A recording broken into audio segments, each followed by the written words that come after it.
ele não tem muito... Então isso significa que vocês vão trabalhar nesse ambiente.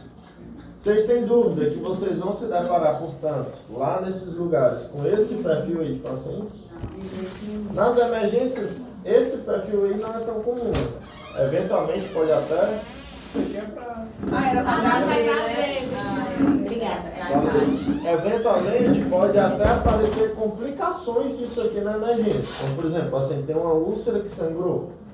Pode se apresentar na emergência, né, como uma hemorragia digestiva alta, por exemplo. Né?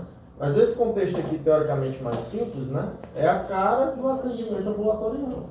Seja numa unidade básica de saúde, seja numa clínica popular, né, onde muitos de vocês têm trabalhado.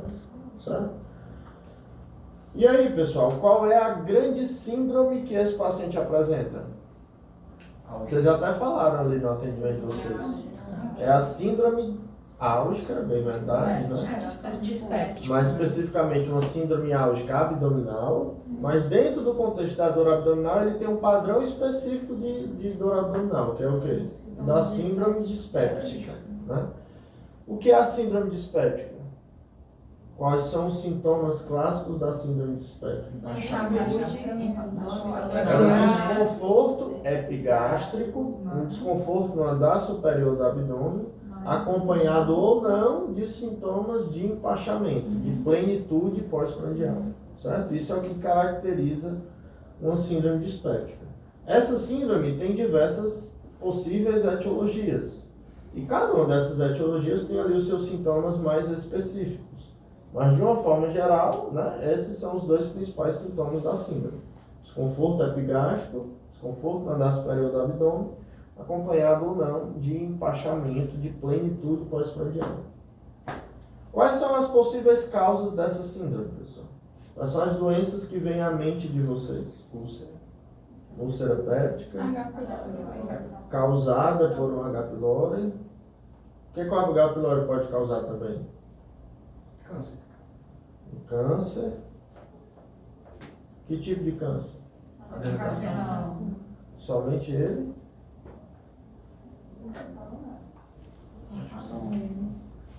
Linfoma. O que mais? O H. pylori também pode causar o quê? Gastrite. Gastrite pelo H. pylori. O que mais? Gastrite atrófica, né, que eu imagino que você deve estar querendo falar da gastrite autoimune, né, antigamente chamada de anemia perniciosa. Hoje em dia evita-se esse termo porque nem todo paciente tem anemia. Mas é a gastrite autoimune, né, anticorpos antifator intrínseco, anticélulas parentais. O que mais? Doença do refluxo, vocês acham que dá isso aí? Sim.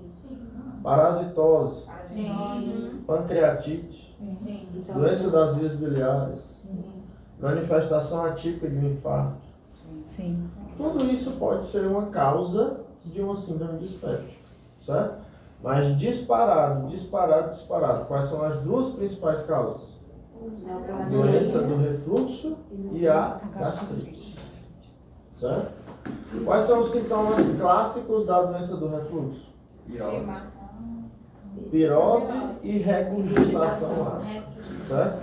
Se você tiver um paciente que tem esses dois sintomas, em mais de 90% dos casos ele terá a doença do refluxo gastroesofágico. A gente precisa de exames para confirmar que um paciente tem doença do refluxo? A gente precisa solicitar algum exame diante de um paciente com a doença do refluxo? Na maioria das vezes a gente não precisa de exames, certo? O diagnóstico de doença do refluxo ele é o quê? Clínico, que nos autoriza a fazer o quê? Teste terapêutico, né? A gente vai orientar, obviamente, as medidas não farmacológicas, né?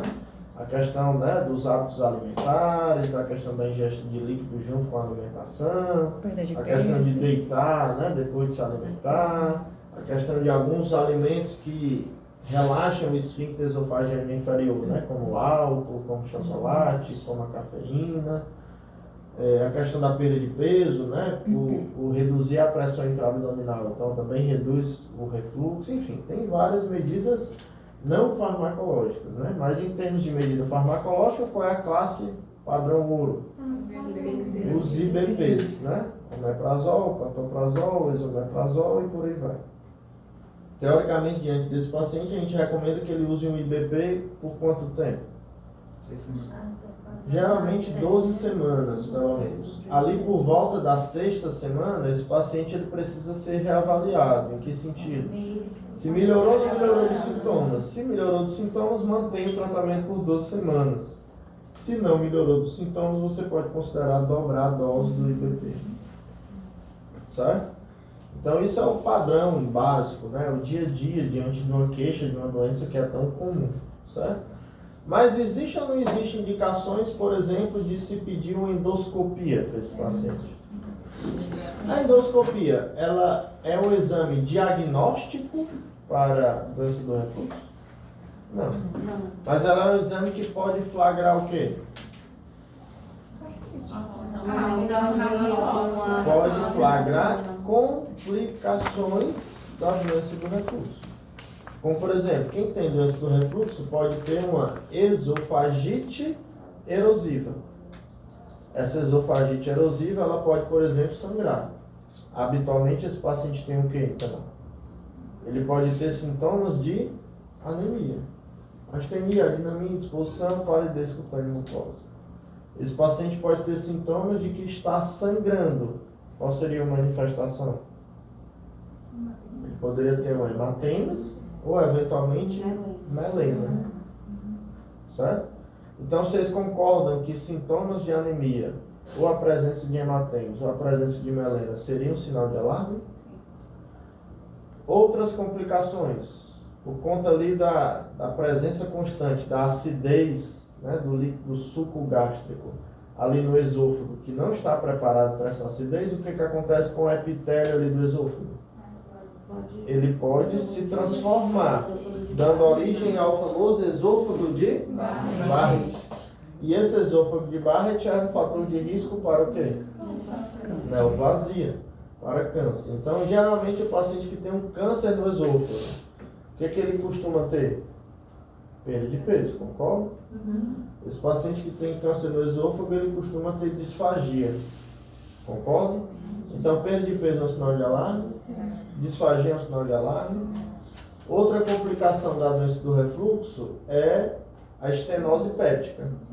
É aquele paciente que, pelo processo ali cicatricial, acaba fazendo uma região ali de fibrose que estenosa uma parte ali distal do esôfago. Esse paciente também vai ter o quê? Disfagia. Então, ele pode ter o que também? Um desconforto torácico, uma dor torácica propriamente dita. Então, vocês concordam que isso seria um sinal de alarme? E um outro papel da endoscopia seria descartar o quê? Diagnósticos diferenciais. Né? Então, a gente não pega. O que é que eu estou querendo mostrar para vocês? A maioria dos pacientes que tem uma doença do refluxo suspeita do ponto de vista clínico, eu preciso pedir exames complementares? Eu preciso pedir endoscopia? Não. Mas existem alguns critérios que me obrigam a solicitar este exame. Como paciente que tem astenia, adinamia e disposição, que tem palidez cutânea e mucosa, que tem hematemes, que tem melena, que está perdendo peso, que tem disfagia, que tem mais do que 50 anos. Por que mais do que 50 anos é um fator de risco? Porque aumenta o risco de ter neoplasia. Né? Por que histórico familiar de neoplasia também é um sinal de alarme? Porque aumenta a chance de ele ter uma neoplasia. Então são esses os fatores que devem motivar vocês, adiante de um paciente com a suspeita clínica de doença do refluxo, solicitar uma endoscopia. Ou seja, a maioria dos pacientes precisará ou não? Teoricamente não precisará. Mas, por exemplo, se tiver algum desses sinais de alarme, ou se eventualmente você tratar o paciente, eventualmente dobrar a dose do IBP, e mesmo assim ele continuar sintomático, aí você tem indicação também de fazer para pesquisar essas complicações. Professor, por que vômitos incoercíveis é sinal de alarme? Porque pode ser o sinal de uma estenose péptica. Ou de câncer também. ou de câncer. Deu para entender, pessoal? Na dúvida em relação ao diagnóstico, rapaz, eu não sei se isso aqui é doença do refluxo. Qual é o exame que tem mais valor nesse cenário? É a pH-metria. Né? Por quê? Porque a pH-metria vai de fato documentar que existe um refluxo ácido ali na região do esôfago, né? Que é muito solicitado em que cenário? Naquele paciente que é refratário ao tratamento e principalmente naquele paciente que tem manifestações atípicas da doença do refluxo. Como, por exemplo, paciente que tem tosse crônica, como paciente que tem ronquidão, que tem descompensação da asma, certo? Que são manifestações atípicas, né, da doença do refluxo. Esse paciente ele merece uma pH-metria. Ou seja, ele é a maioria? Não, é a minoria dos pacientes que vão precisar desse exame. Deu para entender? Sim. Qual é a segunda condição mais frequente causadora de uma síndrome dispéptica? São as gastrites, de uma forma geral, certo? Qual é a principal causa de gastrite? O H. pylori. Mas existem outras? Existem outras causas de gastrite? Sim. AINES, né? Medicações, como por exemplo os AINES, classicamente podem causar uma gastrite. O que mais? Gastrite aguda. Gastrite Infecção. alcoólica, né? Uma gastrite química, né? É uma das possibilidades. Gastrite infecciosa, infecções bacterianas, além do H. pylori, podem sim causar uma gastrite, apesar de que isso é muito raro. O que mais? Em termos de agudo, existe a LANG. Quem é a LANG? É a lesão aguda da mucosa gástrica, que é uma condição típica de quem? De pacientes que estão internados, diante de um contexto de maior gravidade. Por que a gente faz um IBP em quase todo mundo que está internado? Para evitar que eles desenvolvam uma LANG, né? Uma lesão aguda da mucosa gástrica. Então seria uma outra causa, né? Eosinofílica. Gastrite eosinofílica. Gastrite eosinofílica, apesar de que é mais comum a esofagite, mas pode ter também a gastrite, assim como a enterite também. O que mais? Vasculite. A autoimune, né? A gastrite autoimune, antigamente chamada de anemia perniciosa. Ou seja, existem diversas causas de gastrite, certo? Mas disparado, qual é a principal delas? É o H. pylori. Tendo em vista isso, quando nós estamos diante de um paciente com gastrite, eu preciso solicitar exames ou eu posso propor apenas um tratamento? O tratamento, né, deve ser proposto se o paciente não tiver sinais de alarme. Qual é o tratamento? O mesmo da doença do refluxo. Você vai iniciar um IBP, que vai usar por 2 semanas. No meio do caminho, você vai reavaliar o paciente. Se ele tiver sinais de melhora clínica, né, você vai manter a dose. Se eventualmente ele não tiver melhorado, você vai dobrar a dose do IBP. Você vai fazer ele por 2 semanas e ao final disso você vai reavaliar o paciente. Mas, obviamente, né, a indicação mais óbvia, assim como na doença do refluxo, de você pedir uma endoscopia, é o quê? Você tratou e o paciente não respondeu, não melhorou. Mas existem sinais de alarme que devem também nos fazer pedir uma endoscopia nesse contexto. Quais são esses sinais de alarme? São muito semelhantes, pessoal. A idade, a perda de peso, sintomas de anemia, sintomas de hemorragia, sintomas de obstrução, né, como uma disfagia, um histórico familiar de neoplasia. Então, diante desses cenários, nós devemos também pedir uma endoscopia para avaliar a presença de complicações ou de diagnósticos diferenciais, como, por exemplo, uma úlcera péptica, que é diferente de uma gastrite, ou de um câncer, por exemplo. Deu para entender? Então, mais uma vez eu estou mostrando para vocês que, assim como na doença do refluxo, que nem sempre a gente precisa pedir uma endoscopia, na vigência de sintomas de uma gastrite também nem sempre a gente precisa pedir endoscopia. Mas existem critérios bem definidos que devem nos motivar a solicitar esse exame. Certo? E a associação com o procinético? A gente só faz a depender A gente sempre faz. A gente prioriza essa associação quando ele não melhora com os usos de IPPs e principalmente quando ele tem empachamento. Quando tem a queixa de plenitude pós-prandial, aí é muito útil o uso de procinante. Nesse esquema que a gente faz do HPLOR, ele que estava com essa queixa de empachamento, a gente podia também associar um procinete como sintoma? Geralmente a gente não começa de cara. A gente faz o IBP e observa. Se não melhorar, você pode associar. Professor, só uma dúvida de definição. Na aula vertical, a professora falou sobre a questão da clínica, da gastrite endoscópica e estomatológica. Uhum. Isso que o senhor falou do teste terapêutico também pode ser feito no contexto da definição só endoscópica ou eu sempre tenho... Não, aí é clínica. Né? Eu estou falando aqui do ponto de vista clínico, quando você deve fazer uma prova terapêutica e quando você deve pedir um exame confirmatório. Show, beleza. Então nem sempre eu vou precisar confirmar se é realmente uma gastrite verdadeira, né? Exato. Não, se você tratou, melhorou, não tem sinais de alarme, teoricamente está resolvido o problema. Beleza. Deu para entender, pessoal? Diante do cenário do H. pylori, né? Pedimos lá a endoscopia, confirmamos que de fato seria, por exemplo, uma gastrite e que esta gastrite seria causada pelo H. pylori. Sempre nós vamos tratar uma infecção pelo H. pylori? Sim. Ou existe alguma exceção? Acho que só se tivesse tratado as duas primeiras linhas de tratamento, mas se não for agora, que a gente tem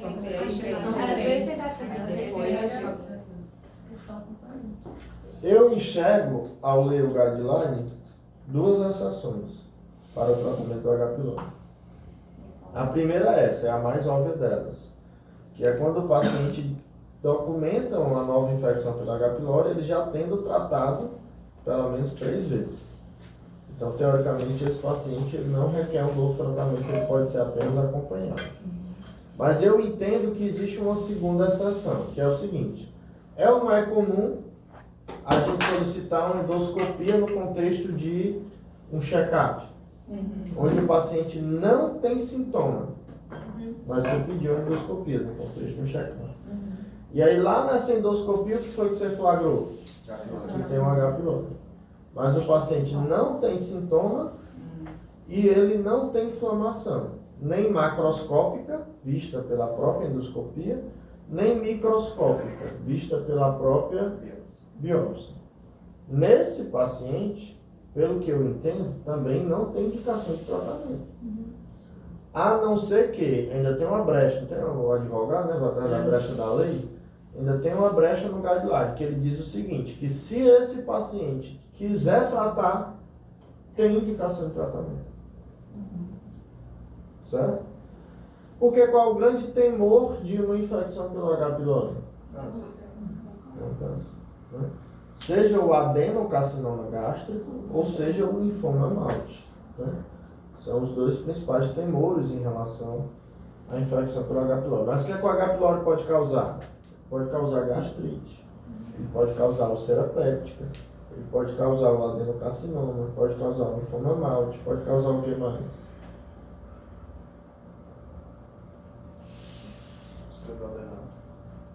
Úlcera péptica, né?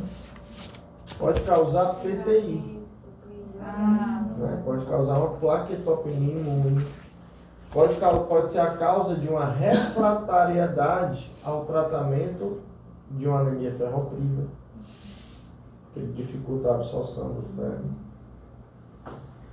Então, nessas circunstâncias, a gente sempre vai tratar o H. pylori, né? Se tem o H. pylori e tem inflamação, seja macroscópica ou microscópica, eu vou sempre tratar. Se tem o H. pylori e tem fatores de risco para a neoplasia, como por exemplo o histórico familiar, eu vou tratar. Se tem um H. pylori e a pessoa já usa cronicamente, por exemplo, um anti-inflamatório, que ela tem alguma condição que motiva ela a usar frequentemente um anti-inflamatório, então também vou tratar o H. pylori, mesmo que não tenha inflamação. Existe uma coisa que a gente chama de dispepsia funcional, que o paciente tem os sintomas, mas não tem inflamação. mas esse paciente pode ter o H. pylori. Mesmo sem ter inflamação, por ter sintomas, ou seja, a dispepsia funcional, tem indicação de você tratar o H. pylori. Por quê? Porque 30 a 50% desses pacientes que têm dispepsia funcional e H. pylori, você trata o H. pylori e ele melhora dos sintomas. Certo? Ou seja, a indicação é muito ampla, né, do tratamento do H. pylori. Tem pouquíssimas exceções como essas que eu citei para vocês. Certo? E quando que e quais são os testes confirmatórios da presença do H. pylori? O teste da urease, que tem em torno ali de uma sensibilidade de 90%, que junto com a biópsia, a sensibilidade sobe para acima de 95%. Quais são os outros testes que existem? Tem o teste imunológico, né, que é a sorologia. E existe o teste do antígeno fecal e existe também o teste respiratório. Qual é o que é mais amplamente difundido no nosso meio? Que é o teste da urease junto com a biópsia. E aí, pessoal, à luz dos conhecimentos atuais, baseado no guideline brasileiro, qual é a primeira linha para o tratamento do H. pylori?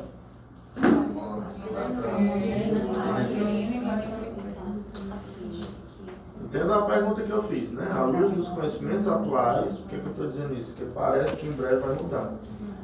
E à luz do guideline brasileiro, porque se você for ler o guideline americano, a recomendação é diferente, né? Mas o brasileiro de fato é isso. A primeira linha, amoxicilina, aritromicina e o omeprazol. Certo? E aí, eu me lembro que teve um OSCE que nós cobramos de vocês ali no contexto do OSCE, que vocês dissessem se tinha ou não tinha indicação de endoscopia.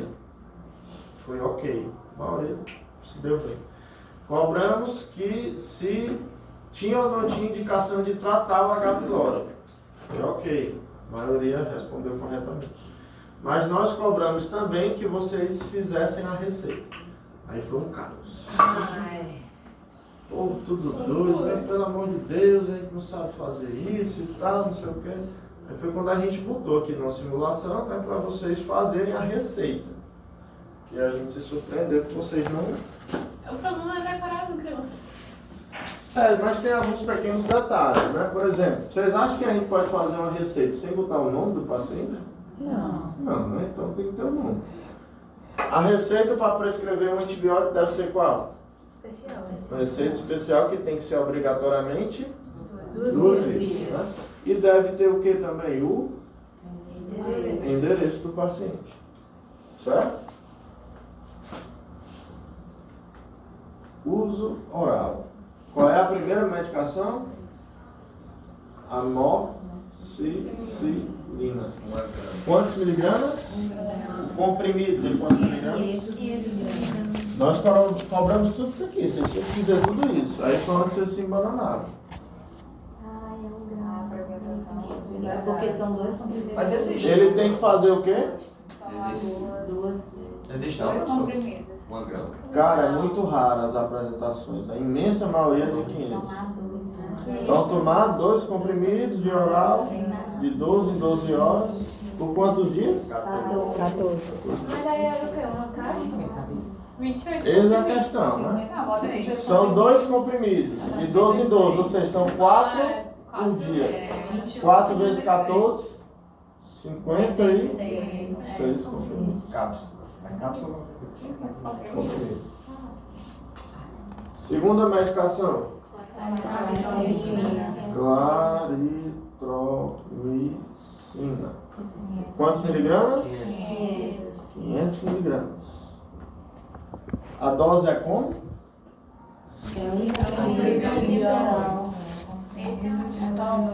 Um comprimido de oral de 12 e 12 horas por 14 dias.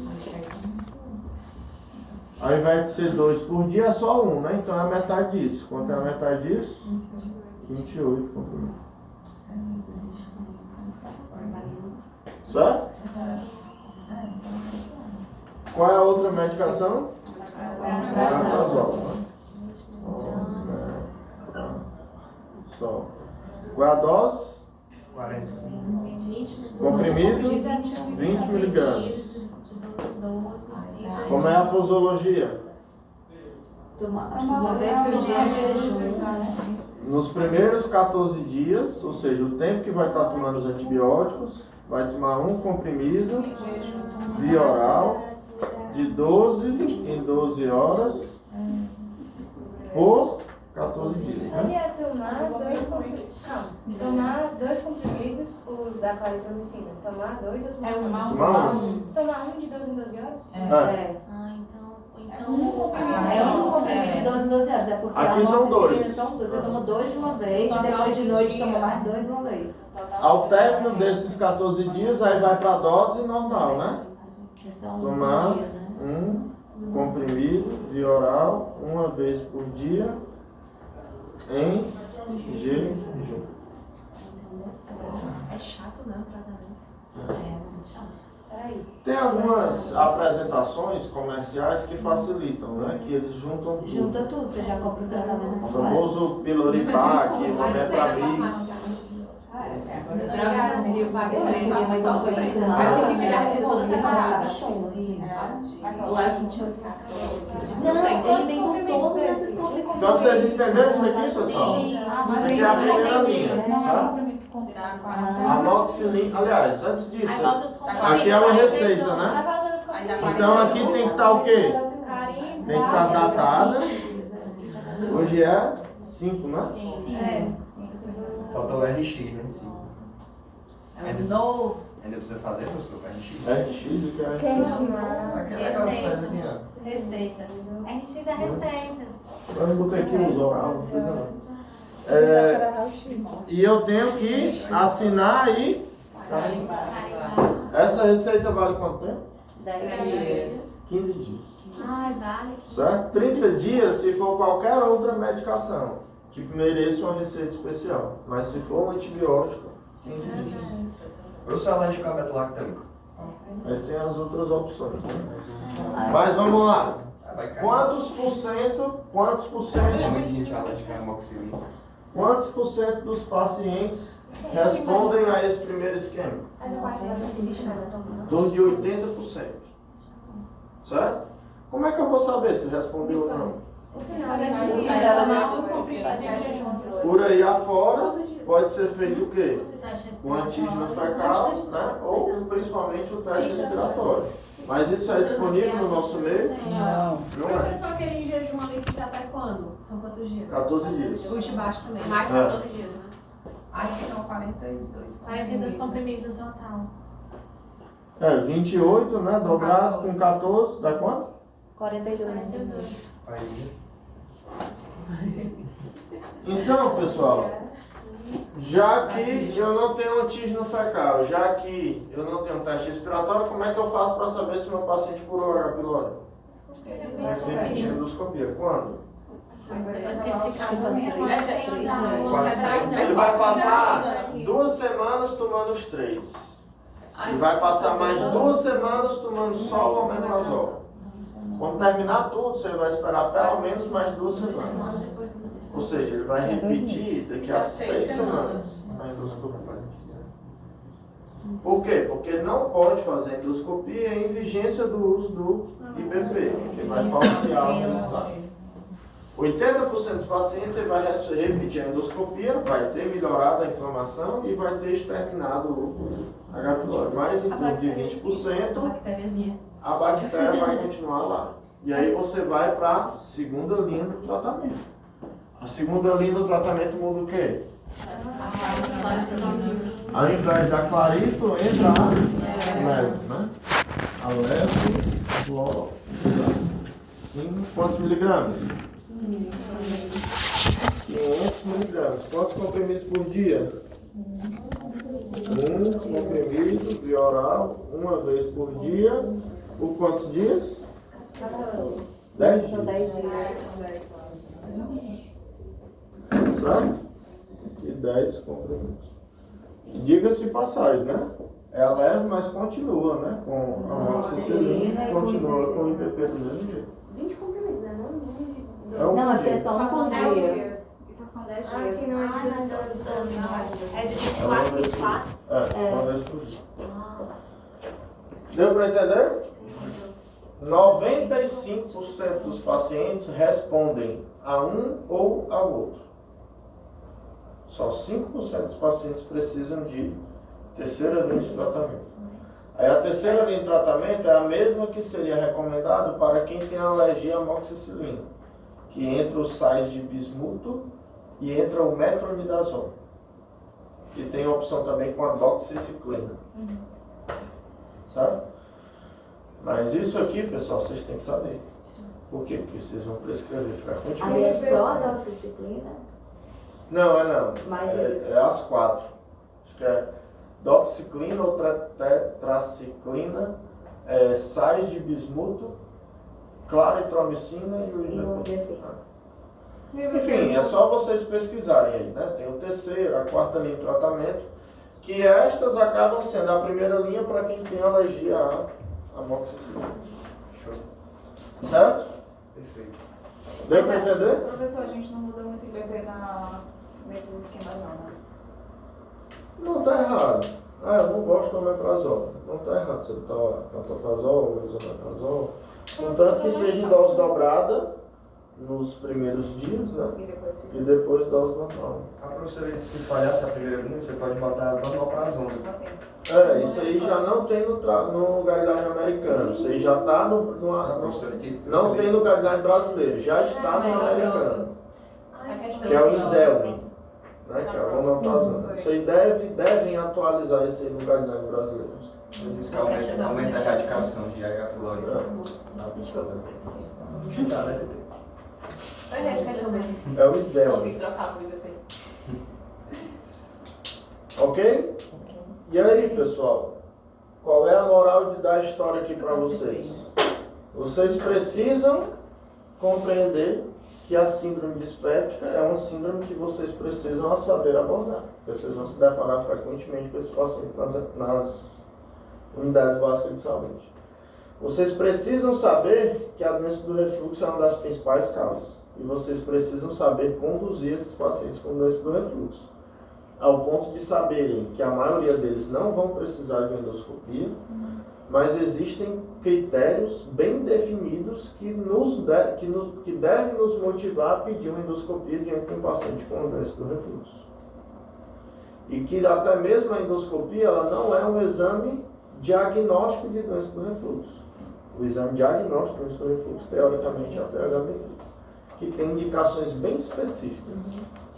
Refratariedade ao tratamento e, por exemplo, a presença de manifestações atípicas. Vocês devem saber que a gastrite é uma outra causa importantíssima de síndrome dispéptica. E que a gastrite ela tem diversas etiologias, como H. pylori, como medicamentos, como por exemplo os ARNs, como a gastrite autoimune, como a gastrite alcoólica, como a LANG e por aí vai. Certo? No meio de tudo isso, tem lá o H. pylori, que é a causa mais comum. Vocês precisam saber quando tratar e quando não tratar o H. pylori. Vocês precisam saber como tratar o H. pylori. E vocês precisam saber como fazer o acompanhamento, o segmento desse paciente.